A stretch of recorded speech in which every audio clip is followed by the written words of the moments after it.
They say life's well, you know, and then you die. But we don't accept that. It is time for you to take charge of your finances, time, business success, family, interpersonal relationships, spirituality, and your health. In short, it's time for you to take your life back now. L. David Harris and his team will help you do just that through one-on-one life coaching sessions, in-person seminars, webinars, and other trainings. Come on, tell the truth. You're ready, aren't you? Take your life back now with L. David Harris. You won't regret it.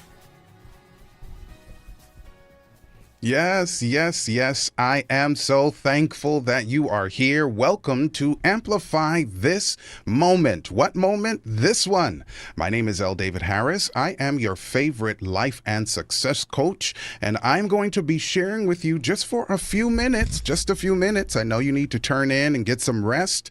Just a few minutes on the subject, separating business from pleasure. And I admit it may not be exactly what you expected or anticipated by this caption, but it's really easy steps for separating your personal life from your business life, okay? Because there are so many people who are working from home now, even those who are not entrepreneurs.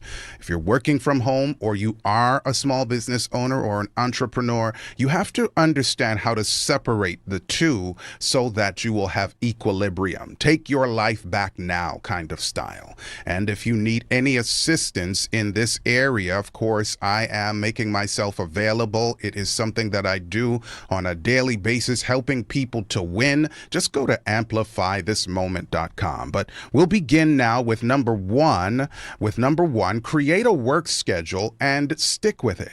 And if you watch every day, then you will see that sometimes there is overlap in some of the principles that we share. And we've heard something like this in a time management slot, right? But create a work schedule and stick with it. It may be tempting to answer personal calls during the day or take business calls after hours. You see how that crosses over and things can become a little bit tricky, right? It shows that you are expendable, not dependable, and people will take for granted that you'll, quote, always be there. So there has to be a time on the clock that you say, this is the end of the workday, and make it a time where you can still have some energy left. Yep. Make sure it's a time, if you have family, that you can give your family good energy, good strength. Don't give yourself to them when you are already drained and can't move. Right? So be reasonable with that time. And then when you're at work, then do your best, unless you're taking a break, to not do personal things. I'm talking about when you're at home, working from home, or a business owner from home. Number two, our friends may consider working from home as an invitation to chat during the day. Yeah, make it clear that your business hours are just that, for business. And again, I'm telling you, we have covered this in another segment, but I want to reiterate it. Leave personal calls for after hours, and you'll find that your friends will gradually accept your schedule without feeling slighted. Number three, just because you have set up a work schedule doesn't mean that you have to keep the same hours as everyone else, right? So the benefit, if you're talking now as an entrepreneur, work from home schedule, you have to do whatever it is your organization or company is expecting of you. But if you do have some leeway, or you're a business owner, entrepreneur, then you can set your hours to a way that's comfortable for you, that makes sense. But just make sure that you are being productive and that you're putting in enough hours to accomplish your goal. Not too many, not too few, just the right. But you don't have to go 9 to 5 or 8 to 4. You could do it like me. I mean, I start at 8:30. And then I take a stop, a hard pause at 12:30 for lunch with my wife. And if it's summertime, my son, right? And I stay there for an hour and then go from 1:30 to 5 or 5:30. And then that's the end of it for me. right? Once in a while, you get an anomaly, a business call that because of the way that things are structured, you might have to do it in the evening. But even then, you're putting some parameters around it. It's not just wide open.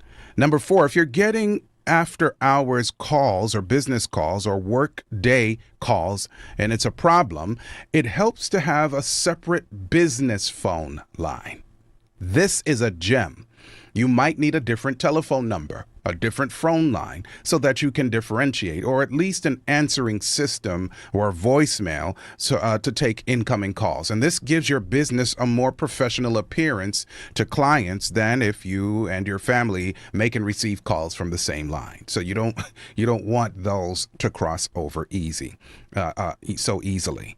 Number 5, if at all possible, try to separate your home office from the rest of the home. It may be a desk. It may be that you have the luxury of having another room, or it could be a part of a room. But designate a space so that your business, your work mind can come on. It switches on because it's amazing how our minds are created. And we are in that space. Our minds and everything about us know that this is the space where business happens. It's not the space that I sit down and I eat. It's not the space that I am having whatever random interactions with people or watching television or whatever it is that you do for leisure. It is the space where you get it done. You get it done. Answer the phone with your name or business name and keep your children off the phone during business hours. That's our time. My name is L. David Harris. I am your favorite life and success coach. We want to separate business from pleasure. Peace.